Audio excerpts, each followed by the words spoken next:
नमस्कार आपण देखुछन्ते टेक विज्ञान। आज आम यह वीडियो माध्यम दुईटी विषय कथा हेबा आसंता 7 तारिख हेबाकु जाउथिबा चंद्रग्रहण विषय यार समय सीमा विषय जानिबा। तापरे एही चंद्रग्रहण समय आपण माने सबुठारु चमत्कारी वशीकरण प्रयोग विधि केमिति करिवे से विषय मध्य जानि नेबा। प्रथमे जानिबा आमे एही चंद्रग्रहण केउ समय आरंभ हबो केउ समय शेष हबो।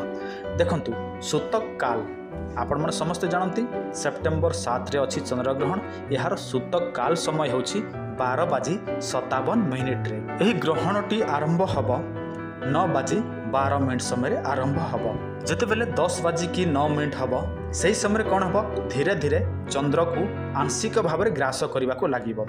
जेते बेले 11:01 हबो संपूर्ण भाव में ग्रहण हेई जिवो। जेते बेले 11:41 हबो धीरे धीरे ग्रहणटी छाड़ीबा को लागिबो। जेते बेले रात्रि 1:14 रु 2:11 हबो सेही समय ग्रहणटी संपूर्ण भाव में शेष हो जाइथिबो। एबे जानिबा एही वशीकरण विधि आपण माने चंद्रग्रहण समय केमिति वशीकरण करि परिबे जे कोनसी व्यक्ति मानकु। देखंतु एथिपय आपण मानकु गोटे जिनिस दरकार पड़िबो सेटा आपणक रोसई घरे अछि सेटा होछि हळदी।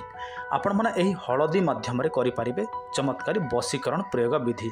आपण माने समस्त जानती सबुठारु मुख्य तंत्र विधि विधान पई होछि अमावास्या हो संक्रांति हो पूर्णिमा हो चंद्रग्रहण सूर्य पराग यही सब होछि सबुठारु मुख्य। तो आपण माने कोन करिवे एही चंद्रग्रहण रे आपण माने एही वशीकरण प्रयोग विधि करिवे। आ कहा माध्यम रे करिवे केवल मात्र खंडी हळदी माध्यम रे करि परिवे। आ समस्तक रोसई घरे तो हळदी थिबो निश्चय। आपण माने कोन करिवे सही हळदी को आनिबे प्रथमे तापर सेटा को गंगा जल कंचा क्षीर जोठी भी धोई देबे। तापर आपण माने वशीकरण प्रयोग विधि विधान आरंभ करिवे। किंतु देखंतु आपण माने को समय एही वशीकरण प्रयोग विधि करिवे सेटा होछि पूर्ण चंद्रग्रहण समय रे।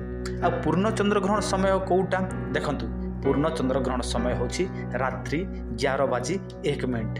तथापि आपण मानकु कोनोसी वशीकरण मोहिनी प्रेम पाई विवाह पाई किंबा जहाकू वशीकरण करिया पई चाहंती आपण माने करि पारु नाहंती ताहले आपण माने आम सहित जोगाजोग करिवे।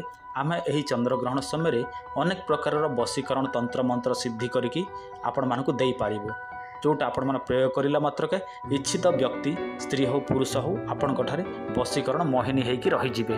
देखंतु कांटेक्ट नंबर भी दिया जाइछि आपण माने कांटेक्ट करिवे दरकार पड़िले। देखंतु आपण माने तो हळदी संग्रह करिनेले ताकू कंचा क्षीर किंबा गंगा जल धोइले एबे आपण माने सेटा को प्रयोग केमिति करिवे सेटा जानिबा निहाती आवश्यक। देखंतु आपण माने कोन करिवे सही हळदी नेबे गोटे आसन नेबे। देखंतु आसन सबुठारु मुख्य बिना आसन रे कौन सी तंत्र मंत्र प्रयोग करा जाए नाही। गोटे आसन नेबे आ खोला पड़िया को चली जिवे। जदि आपनकर छात घर अछि छात ऊपर को चली जिवे आ आपण माने कोन करिवे ठीक चंद्र पाखापुखी माने चंद्र किरण जेमिति पडुथिबो आपनक ऊपर जो समय ग्रहण लागिथिबो से समय चंद्र किरण पडुथिबो से जिनिस ऊपर जो हळदी ऊपर सेटा गोटे नाली कपड़ा बिछेबे एवं रखिदेबे से हळदी। तापरे आपण माने गोटे माला नेबे। देखंतु रुद्राक्ष हो स्फटिक हो कमल गठी हो जहाँ भी हो आपण माने सेटा नेबे। जदि आपनक पाखरे माला नाही ताहले आपण माने 108 टी फूल संग्रह करि नेबे। जे कोनोसी धला फूल 108 टी संग्रह करि नेबे।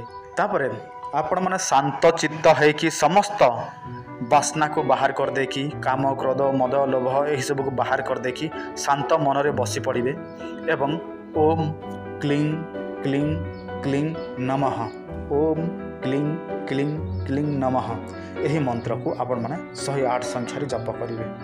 जेते बेले आपण मानकर 108 संख्या जप से सही जीव तापर कोन करिवे सेटा को निज सहित धरिकी आसीबे एवं गोटे घरे रखिबे। सेटा आपण माने सबठार बेस्ट हबो आपण माने निर्जन जगह रे रखिबे अर्थात जेमिति कि आपनक घरर लोक जोटा देखिबे नाही सेमिति जगह रे रखि देबे। सेटा तापर आपण माने सेटा को भूली जिवे आ किछि करिवार नाही।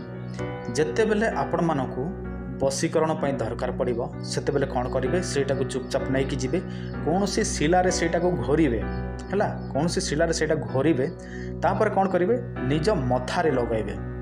तापर आपण माने सेटा को निज मथारे लगे कि जहाँ पाखक जातु से वशीकरण हम निश्चय। आपण मैंने हूँ कौन झील पाखक जातु पुओ पाखक जातु कौन ऑफिसर पाखक जातु जहाँ पाखक जातु सांगे सांगे वशीकरण हम। यहाँ वशीकरण आकर्षण स्तंभन मोहन सबकिछि यह द्वारा प्रयोग होता है। तेणु आपण मैंने जदि पारिबे यहाँ को करंतु किंतु देखंतु आपण मैंने भूल भाल करेंगे ना कहीं यही दिन सबुठ चमत्कारी दिन तेणु भूल भाल करेंगे ताहले आपण मानक उल्टा किसी फल भोगवाक पड़ो।